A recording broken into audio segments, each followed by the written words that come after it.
책으로 만나는 가을 개벽 문화 김영현입니다. 지난 시간에 이어 천부경을 주역에 묻다의 저자이신 김재홍 교수님을 모시고 말씀 나누는 시간 가지겠습니다. 교수님 안녕하세요. 네, 안녕하세요.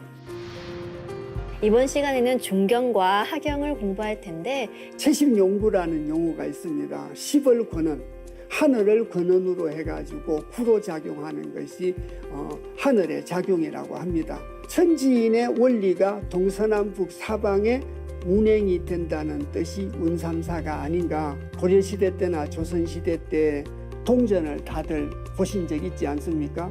그 동전의 원은 천원지방의 원이라고 생각을 합니다.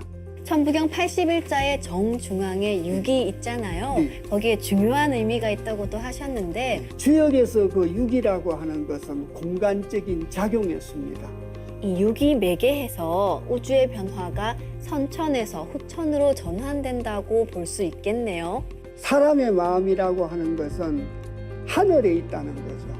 그래서 태양 악명이라 하경이라는 건 천지인을 갖다가 합의를 이루고 어떻게 실천할 것인가에 하늘의 섭리는 영원하다는 거죠. 지난 시간에는 천부경이 어떤 경전이고 또 상경은 어떤 내용인지에 대해서 알아봤거든요. 네. 이번 시간에는 중경과 하경을 공부할 텐데 천부경 중경을 제가 읽어보겠습니다. 천이삼, 지이삼, 인이삼, 대삼합육, 생칠팔구, 운삼사, 성환 오칠. 네, 중경도 대부분 숫자로 이루어져 있는데요. 어떤 내용인가요? 좀 전에도 말씀드렸습니다만은 그 천지인 합일의 원리를 설명한 건 상경이고 그 원리가 공간에 어떻게 전개되어 가는가를 설명한 건 중경이라고 생각을 합니다. 그러고 이제 중경의 내용이 굉장히 이제 참 난해한 내용들이 많이 있는 것 같습니다. 그래서 천지인 합일의 그 생성 원리와 그 이치가 상수 원리라는 것에 결부를 시켜가지고 전개 과정을 이렇게 설명을 하고 있습니다. 그것이 바로 이제 중경인데, 그래서 천이삼, 지이삼, 인이삼, 그래서 천도 땅도 사람도 둘이면서 두이자를 쓰고 석삼자를 썼습니다. 그럼 이제 제 소견에는 첫 시간에 말씀드렸습니다만은 지금 제가 말씀드리고 있는 것은 역학의 관점에서 천부경을 말씀을 드립니다. 그래서 혹시 다른 내용과 다른 점이 있더라도 이해를 해 주십사 지난번 시간에도 양해를 구했습니다. 역학의 관점에서 본다면 자, 천이 지인이라고 하는 것은 하늘도 땅도 사람도 음양으로 구성이 되어 있다고 보는 겁니다. 그래서 만물은 음양으로 다 구성되어 있다는 것이 역학의 관점입니다. 그래서 뒤에 붙어 있는 3이라고 하는 것은 조화를 갖다가 이룬다는 뜻이 아닌가. 그래서 그 조화를 갖다가 이루는데 천지인을 전부 다 음양으로 구성이 되어 있으니까 그 음양으로 구성되어 있는 걸 합하면 6이 되겠죠. 그래서 이제 6이라고 하는 것이 천부경에서 굉장히 중요한 위치를 차지하고 있습니다. 그 조화를 이루고 있는 걸 천명을 하고 있고, 두 번째는 대삼합육이라고 해서 그 천지인의 세계가 6으로 합한다는 것은 천의 음양과 지의 음양과 인의 음양을 합친 게 6이라고 말씀드렸지 않습니까? 그래서 6으로 합해진다는 거죠. 그 6으로 합해지는 걸 근원으로 해가지고 생, 7, 8, 9가 이루어진다고 합니다. 그래서 이제 주역에서 특히 역학의 관점에서 보면 자, 6이라고 하는 것은 공간적인 작용입니다. 자, 하늘의 작용은 구로 이루어지는데 공간적인 작용은 최오용육이라고 해서 6으로 이루어집니다. 그래서 그 6을 근원으로 해가지고 생 7, 8, 9라고 하는 7과 8과 9라고 하는 것은 7은 본체를 드러낸다는, 형체를 드러낸다는 뜻을 갖고 있습니다. 8은 마름질한다는 뜻을 갖고 있습니다. 마름질한다는 것은 예법을 만들고 문물제도를 만든다는 뜻입니다. 그 문물 제도를 만들어 가지고 구는 하늘의 섭리가 구로작용을 합니다. 채식용구라는 용어가 있습니다. 10을 거는, 하늘을 근원으로 해가지고 구로작용하는 것이 하늘의 작용이라고 합니다. 그래서 팔로 가지고 문물 제도를 마름질을 해서 그 문물 제도를 통해서 하늘의 뜻을 공간으로 드러내는 것이 구가 아닌가. 그래서 거듭 말씀드리지만 역학의 관점으로 본다면 육이라고 하는 것은 천지인의 음양을 합친 것이 육이고, 그리고 그 육을 근원으로 해가지고 형체를 드러내는 칠과 마름질을 하는 팔, 그리고 그 마름질을 해가지고 만들어진 문물 제도를 통해서 하늘의 뜻이 작용이 되는 구가 생한다. 중경에서는 그렇게 얘기를 해가지고 천지인 합일이 공간에서 육을 근원으로 해서 7, 8, 9를 통해 가지고 전개가 된다. 이렇게 이제 말씀드릴 수가 있습니다. 그리고 이제 저도 천부경을 주역에 묻다라는 책을 쓰면서 굉장히 고민을 했던 것이 운삼사 성한오칠이었습니다. 그러니까 3과 4로 운행이 이루어지고 5와 7로 원을 이룬다는 거기에 대해서 그 책을 쓰면서 굉장히 많이 고민을 했었습니다. 그래서 이제 그 해답을 피타고라스 정리나 중국에 있었던 유비상경이라는 수학책이나 또 동양에서의 어떤 근원적인 원리 중에 하나인 원방각 원리, 이런 데서 이제 답을 찾았습니다. 그래서 운산사라고 하는 것은 3과 4로 운행이 된다는 것은 3이라는 건 첫 번째 천지인을 의미를 한다고 볼 수 있습니다. 그 천지인이 4라고 하는 것은 동서남북 사방에, 천지인의 원리가 동서남북 사방에 운행이 된다는 뜻이 운삼사가 아닌가. 역학의 관점으로 보면 그렇게 이제 말씀을 드릴 수가 있습니다. 그리고 두 번째, 저희들이 이제 시간 플러스 공간 이꼴이 우주입니다. 아시다시피 시간을 피타고라스 정리나 중국의 수학책인 유비상경의 도형으로 보면 시간은 수직 삼각형 중에 수직은 숫자로 시간인데 3을 나타냅니다. 3을 나타내고 그 평면은 4로 나타냅니다. 그 밑변은 물론 5로 나타내죠. 그래서 가로축은 공간을 나타내고 세로축은 시간을 나타냅니다. 그래서 시간은 숫자로 3으로 표기를 하고 공간은 4로 표기를 해서 시간과 공간이 합쳐진 게 7입니다. 그 7. 그래서 이제 원방각 원리에서 보자면은 삼각형 4개가 합쳐지면 사각형을 이룹니다. 사각형이라는 건 모방자라 공간을 의미합니다. 근데 그 사각형을 말면 원이 됩니다. 원을 펴면 공간이 됩니다. 오므리면 하늘이 되는 거죠.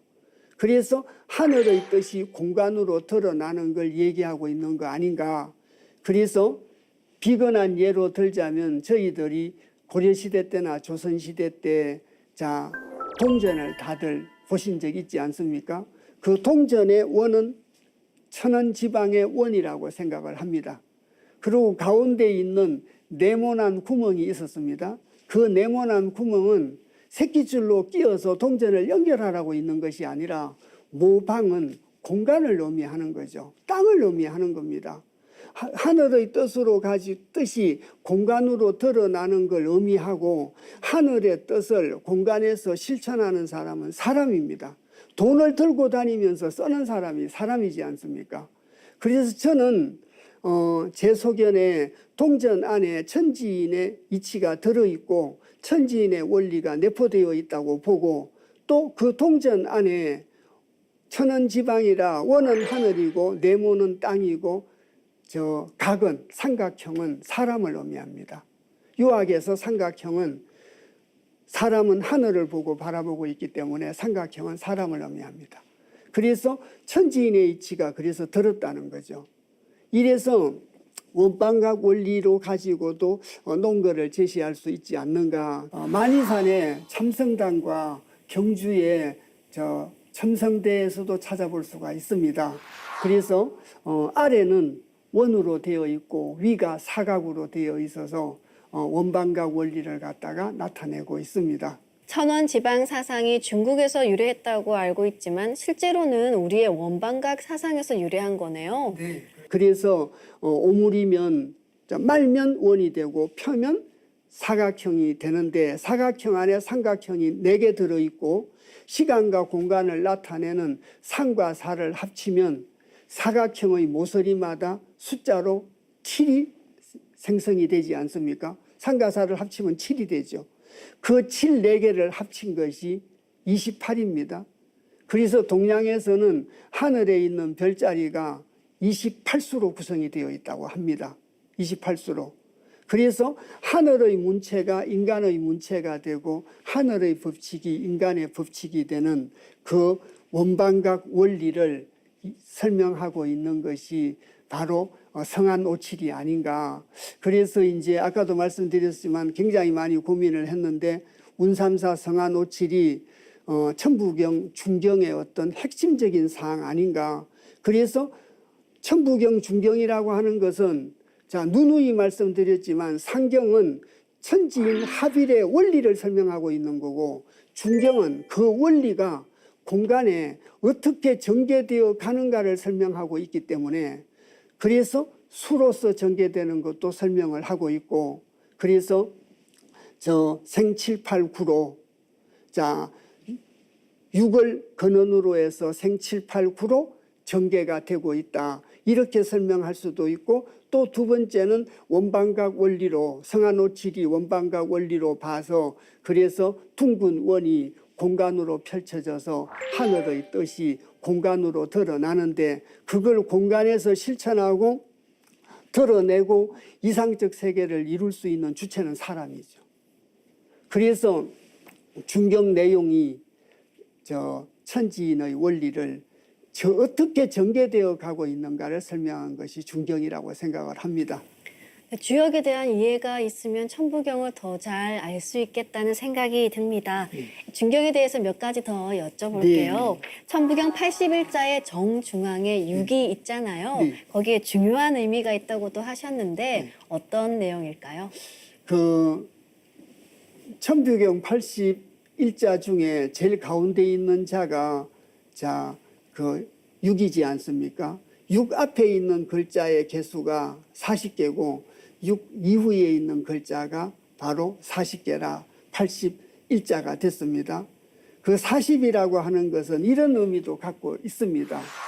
하도의 중심수는 5와 10이고 낙서의 중심수는 5인데 옆에 있는 수를 사상수라고 합니다. 그래서 1928, 2746 그걸 합치면 40입니다.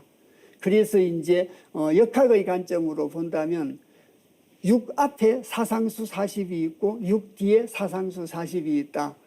그래서 6이 천부경 81자의 제일 중간을 위치하고 있는 거 아닌가 이제 이렇게도 설명드릴 수 있습니다. 그래서 6에 대해서 첫 번째 주역의 관점에서 본다면은 주역에 최후용육이라는 말이 있습니다. 그래서 아까 상극을 말씀드리면서 상극이라고 하는 것은 하늘을 상징하는 10이 있고 땅을 상징하는 1태극이 있고 사람을 상징하는 5가 있다. 그런데 하늘은 10을 근원으로 해서 9를 작용한다. 생789에서 제가 말씀을 드렸습니다. 그리고 이제 사람은 5를 하늘의 수인 5를 근원으로 해가지고 6으로 작용을 합니다. 주역에서 그 6이라고 하는 것은 공간적인 작용의 수입니다. 6을 통해서 작용이 이루어진다는 뜻입니다. 그래서 아까 그 대삼합육이라는 구절이 있었습니다. 대삼합육 6인데 그래서 천지인의 이치가 6효를 통해서 주역은 한 궤가 6효로 구성이 되어 있습니다. 그래서 하늘의 뜻을 자각한 성인이 64개 384요를 통해서 하늘의 뜻을 드러내기 때문에 하늘의 뜻을 드러내는 걸 6효를 통해서 드러냅니다. 그래서 계사상편 2장에 6효 지동은 상극지도야라. 그래서 상극에 천지인의 지극한 이치가 육효의 작용을 통해서 공간으로 드러난다. 그만큼 육이라고 하는 것은 천지인의 이치가 공간으로 드러나는 통로가 육이라는 뜻을 첫 번째 갖고 있습니다. 그래서 육은 이제 굉장히 주요한 의미를 갖고 있고요. 또 오행으로 따지면 만물은 물에서 나온다고 합니다. 만물은 물에서 나온다고 하는데 일육자리가 일육수죠. 육이라고 하는 건 물의 자리입니다. 그 물에서 만물이 생하는, 그래서 주역의 관점으로 보면 육을 통해서 지극한 이치가 드러나는 통로요. 오행으로 보면은 육을 통해서 만물이 생하게 되는 의미를 갖고 있다는 거죠. 그래서 이제 주역 64개도 금곤 다음에 그다음 수레 둥께서부터 6개 개가 전부 물숫자가 붙었습니다. 천지에 의해서 만물이 생한다는 뜻으로 64개 구성이 그렇게 되어 있습니다. 이것이. 그래서 오행으로 보면 육이라는 것은 만물 생성의 어떤 요인이다. 근원적인 원인이다. 이렇게 볼 수 있고요. 세 번째 이제 관자라는 책이 있습니다. 그 관자라는 책에서 사람의 도는 육으로 말음질을 한다고 합니다. 그래서 관자도 육을 통해서 말음질을 하고, 오행으로 보면은 육이 만물 생성의 근원이고, 또 주역의 관점으로 보면 육을 통해서 하늘의 뜻이 드러나게 된다. 그래서 육이라고 하는 게 굉장히 중요하고, 그래서 제 소견에는 육을 두고 앞에 사상수가 있고 뒤에 사상수가 있는 이유가 그래서 그런 거 아닌가. 그래서 육이 굉장히 중요한 의미를 갖고 있다. 이렇게 말씀드릴 수 있는 것 같습니다. 이 육을 중심으로 천부경의 선후가 나눠지잖아요. 그렇게 본다면 이 육이 매개해서 우주의 변화가 선천에서 후천으로 전환된다고 볼 수 있겠네요. 이제 마지막으로 하경 읽어보겠습니다. 네. 일묘연 만왕 만내 용변 부동본 본심 본태양 악명 인중 천지일 일종 무종일. 천부경을 세 단락으로 나누었다고 말씀드렸지 않습니까? 그걸 조금 어색할 수 있습니다만 서론본론 결론으로 적용을 시킨다면 하경이라는 건 결론적인 성격을 많이 갖고 있다라고 생각을 합니다. 그래서 상경이라고 하는 건 천지인 합일의 원리를 설명하고 있다. 간단하게 그렇게 말씀을 드렸고, 중경이라고 하는 것은 천지인 합일의 원리가 공간에서 어떻게 전개되어 가는가, 거기에 대한 중점적인 내용을 설명하고 있다고 보여집니다. 하경이라고 하는 것은 공간에서 전개되어 있는 그 천지인의 원리를 어떻게 실천할 것이냐. 실천이라고 하는 것은 사람의 몫이 아닌가. 그래서 이제 그 실천과 사람의 역할에 대해서 설명을 하고 있다고 보고요. 또 두 번째 전체적인 의미를 한 가지 더 말씀드린다면은 상경은 시작을 의미를 했습니다. 시작할 시자를 썼습니까? 그래서 일시무시 일이었습니다. 그래서 태극인 하나에서 시작이 되는데 그 하나에서 시작된 태극은 무극에서 시작이 된 거라고. 그런데 하경의 첫 구절이 일종 무종일입니다. 끝날 종자가 붙었습니다. 그래서 태극이 끝나는데 그 끝나는 것은 무극에서 끝이 나는 거다.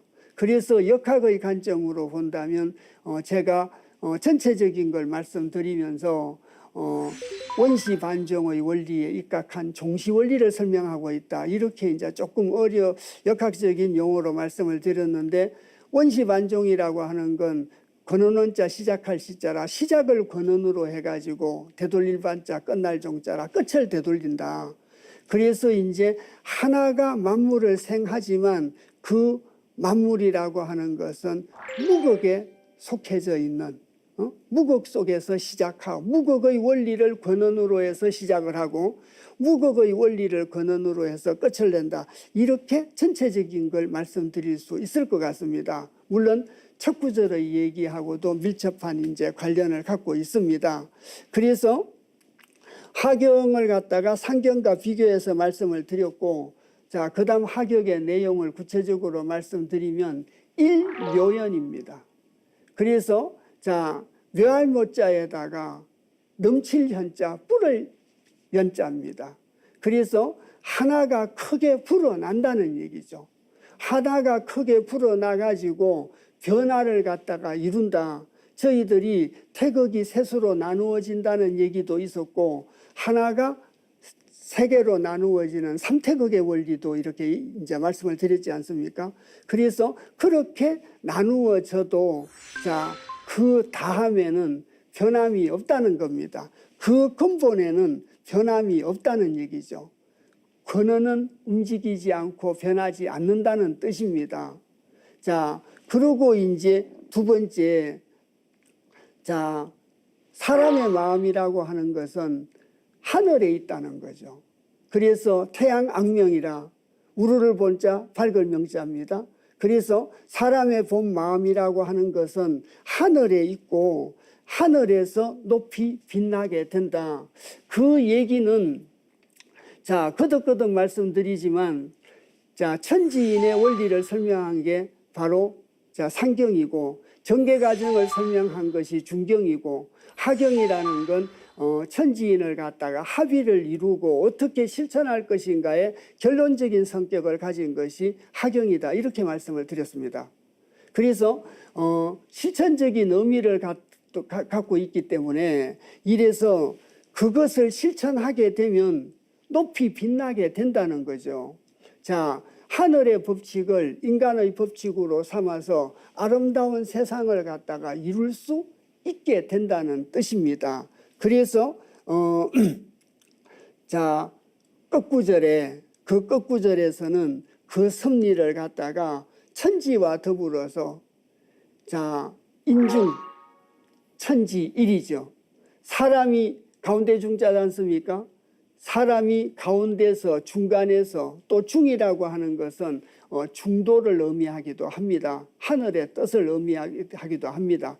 사람이 천지를 하나로 만든다는 것은 천지인 합의를 의미한다고 생각합니다. 자, 결론적으로 천지인 합일, 천인 합일, 천지 합덕이 결론입니다. 천지 합덕, 천지인 합의를 통해서 하늘의 법칙을 사람에 의해 가지고 땅에서 이루고자 하는 것이 바로 천부경의 결론이라고 생각을 합니다. 그래서 자, 사람에 의해 가지고 천지가 하나 되는 이렇게 해서 자, 하늘의 뜻을 자, 공간에서 실천해서 아름다운 세상을 이루고 또 상생의 세계를 갖다가 이루고 또 이렇게 하는 것이 개인적으로 부여된 어떤 사명이다. 조금 부언 말씀을 드리자면 저희들이 성인은 하늘의 뜻을 자각해서 사람들을 기르는 사명을 가진 사람이 성인이라고 합니다. 그 성인의 뜻을 공부를 해서 실천하는 건 군자의 몫이라고 합니다.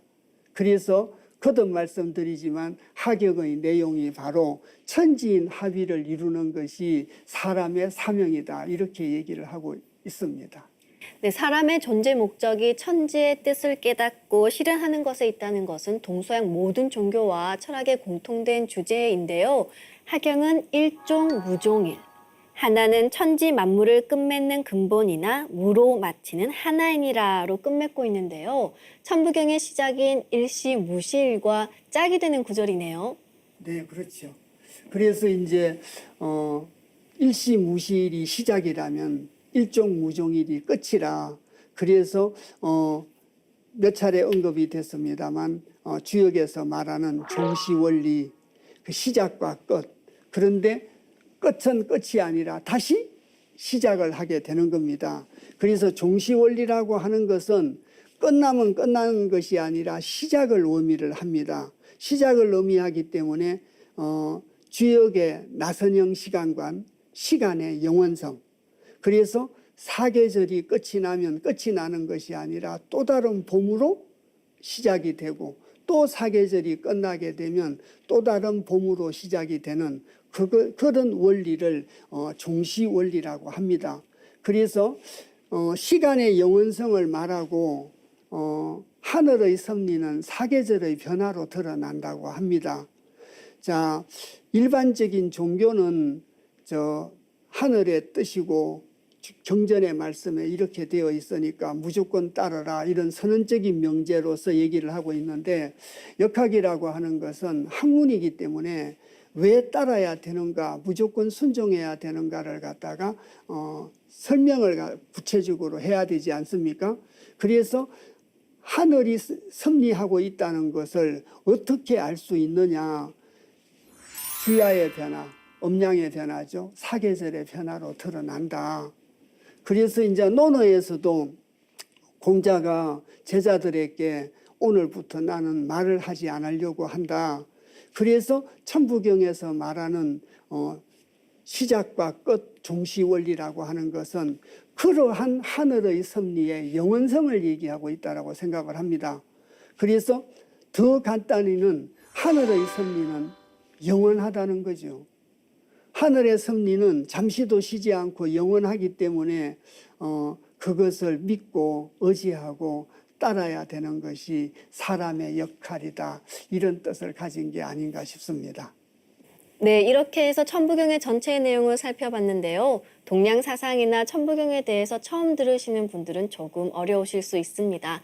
교수님의 책이나 환단곡이 콘서트에서 방영되는 천부경 강독 등을 참고하신다면 훨씬 이해하시기 쉬우시리라 생각됩니다. 그럼 이제 마지막으로 정리 말씀 부탁드리겠습니다. 네, 천부경의 구성이 상중하로 되어 있다고 말씀드렸지 않습니까? 그래서 상경은 천지인합일의 원리를 설명하고 있고, 중경은 천지인합일의 전개 과정을 설명하고 있고, 하경은 사람들의 실천적인 사명을 얘기하고 있다. 그래서 천지인합일에 대한 얘기다. 천지인이 합일이 된다면 하늘의 뜻이 사람에 의해서 공간에서 전개돼 가지고 이상적인 세계를 만드는 얘기를 하고 있다고 보여집니다. 그래서 천부경의 공부를 통해 가지고 천지인이 하나고 천지인 합일에 대한 어떤 사명이 사람들에게 있고 우리에게 있다는 자각의 계기가 됐으면 좋겠습니다. 그리고 두 번째는 천부경 공부를 통해 가지고 하늘의 뜻을 공간에서 실천하고 하늘의 뜻에 의지하고 하늘의 뜻에 안주하는 것이 개인적으로도 가치 있고 의미 있는 삶의 방식이라는 걸 깨달는 계기가 되었으면 좋겠습니다. 네, 지금까지 천부경을 주역에 묻다의 저자이신 김재용 교수님을 모시고 천부경에 담긴 깊은 뜻을 알아봤는데요. 천부경이 우주 변화의 이치뿐만 아니라 우주와 인간의 관계, 그리고 인간의 존재 목적까지 담긴 소중한 경전이라는 것을 알 수 있었습니다. 교수님 소중한 말씀 감사드립니다. 네, 감사합니다. 천부경에는 9000년 인류 태고 문화인 신교의 우주관, 신관, 인간론의 정수가 담겨 있는데요. 따라서 인류 원형 문화의 제1성전이자 우주 수학 원전인 천부경을 바르게 깨침으로써 지구촌 원형 문화의 시원 코드를 바르게 해석할 수 있는 지혜를 얻을 수 있습니다. 천지의 변화 질서를 밝힌 천부경의 깊은 뜻을 알고자 하시는 분들께 천부경을 주역에 묻다를 권해드립니다. 책으로 만나는 가을 개병 문화, 다음 시간에 다시 뵙겠습니다.